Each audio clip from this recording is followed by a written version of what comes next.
لیکن یہاں میں یہ سمجھتا ہوں انہوں نے ایک طرح سے حکومت کو موقع دیا ہے کہ وہ اپنی جو بونافائیڈز ہے، اپنی جو اس حوالے سے ان کی نیت ہے، اس کا صحیح طور پہ اظہار کرے اور اس معاملے کی جو ذمہ داری ہے وہ قبول کرے. لہٰذا اب میں سمجھتا ہوں the ball is in the government's court. Attorney general جو ہے وہ کیبنٹ کا حصہ ہے اور کیبنٹ کے حصے کے طور پہ اب ان پہ یہ ایک ذمہ داری ڈالی گئی ہے کہ وہ اپنے دیگر جو کیبنٹ کے ممبران ہیں، انٹیریئر ایڈوائزر ہو گئے یا دیگر جو لوگ ہیں پرائم منسٹر، ان سے مشاورت کر کے کوئی لایا عمل طے کریں کہ یہ معاملہ نیب کے حوالے کرنا ہے، FIA کے حوالے کرنا ہے، پولیس کے حوالے کرنا ہے. یہ فیصلہ حکومت نے کرنا ہے. حکومت کی جو دیانت ہے وہ اب سامنے آئے گی. بال جو ہے حکومت کے کورٹ میں، بڑی اہم بات آپ نے کی، بال حکومت کے کورٹ میں. حسن نثار صاحب نے ہمیں جوائن کیا ہے، آپ سے بھی ہم ڈسکشن کا آغاز کرتے ہیں. السلام علیکم حسن نثار صاحب.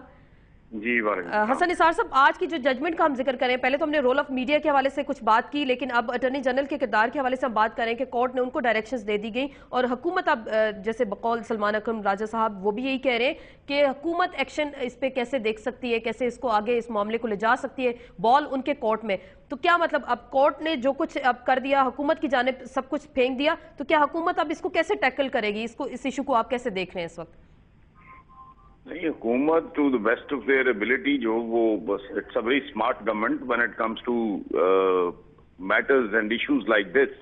یہاں تو وہ صرف عوام کو ریلیف دینے کے معاملے میں ڈھیلے ہیں، باقی تو they are handling these affairs very smartly. تو اس ایشو میں وہ تو اپنی بہترین اہلیت اور صلاحیت اس پہ صرف کریں گے. کیا کریں گے کیا نہیں کریں گے یہ تو میں نہیں جانتا، ظاہر ہے میں ان کے ساتھ کوئی پارٹی تو نہیں. ٹھیک، لیکن اس معاملے کے پارٹی کا تو اب سر یہی ذکر کریں کہ اب حکومت کیسے دیکھے گی. شاہین صاحب آپ کیا کہتے ہیں؟ وہ ہارون رشید صاحب میں آپ سے جاننا چاہوں گی کہ حکومت کیسے اس کو دیکھ سکتی ہے؟ پلی بارگین ہو سکتی ہے، نیب کے حوالے کر سکتے ہیں، FIA اس کی انکوائری کرے گی، یا معاملہ صرف دب جائے گا، یہ مکمل ہو جائے گا؟ ڈاکٹر ارسلان کے کیس کے حوالے سے میں ہم یہ بتا سکتے ہیں کیا کرنا چاہیے، کرے گی کیا؟ ان لوگوں کا کیا پتا ہے، ان کا کیا بھروسہ؟ یہ تو کچھ بھی ہے تو اپنے مفادات کے نقطہ نظر سے دیکھتے ہیں. ان کو عدل کے تقاضوں کی کیا پرواہ اور ان کو عدالت کی عزت کی کیا پرواہ. جن لوگوں کو اپنی توقیر کی کوئی فکر کبھی لاحق نہیں ہوئی کہ یہ وزیر اعظم کے خاندان کے بارے میں جو کچھ لکھا جاتا ہے وہ ہنس کے ٹال دیتے ہیں. اور آپ نے دیکھا کہ ٹی وی پروگراموں میں ٹیلی فون کر کے اکساتے ہیں لوگوں کو کہ یہ سوال پوچھیں اور یہ کریں. یہ کوئی سیریس لوگ ہیں، یہ ڈسٹرکٹ کونسل کے لیول کے لوگ ہیں، ہمیں کیا پتہ یہ کیا کریں گے. اور یہ نیگیٹو ٹیکٹکس کے لوگ ہیں. دیکھیں دو طرح کے لوگ ہوتے ہیں، حربے سب لوگ استعمال کرتے ہیں زندگی میں، جینے کے لیے آگے بڑھنے کے لیے حربے استعمال کرنے پڑتے ہیں، انیشیٹیوز لینے پڑتے ہیں. یہ نیگیٹو ٹیکٹکس کے لوگ ہیں.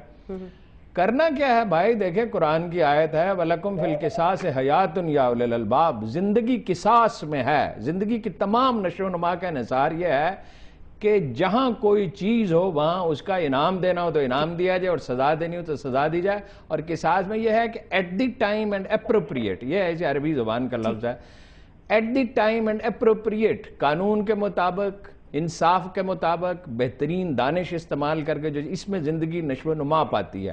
مغرب اس لیے نشو و نما پا رہا ہے کہ وہ ہم سے بہتر ہے. اصول اور ضابطے پہ عمل درآمد، اصول اور ضابطے پہ. ارسلان صاحب کیا آسمان سے اترے ہیں؟ ارسلان صاحب کیا چاہے چیف جسٹس صاحب کا معاملہ ہو اور جو ہیں یہ ملک ریاض صاحب ہوں، انصاف کے تقاضے پورے ہونے چاہیے. دیکھیے عمر ابن خطاب کو بلایا گیا عدالت میں، بادنوشوں کو انہوں نے پکڑ لیا تو انہوں نے کہا جی ہماری دیوار پھلانگی ہے، اس کا جواب دے دیں. یہ پہلے اس کا جواب دے دیں اور ان کو خود عدالت کے رحم و کرم پہ خود کو چھوڑنا. شاہین صاحب آج کے اس کیس کا ہم ذکر کر رہے ہیں جو اٹارنی جنرل کو آرڈر کر دیا گیا کورٹ نے، اور اب آپ کو لگ رہا ہے حکومت اس مسئلے کو کیسے دیکھے گی؟ سنجیدگی سے دیکھے گی، صاف نیت سے دیکھے گی، یا پھر کچھ اور کرے گی اس معاملے پہ؟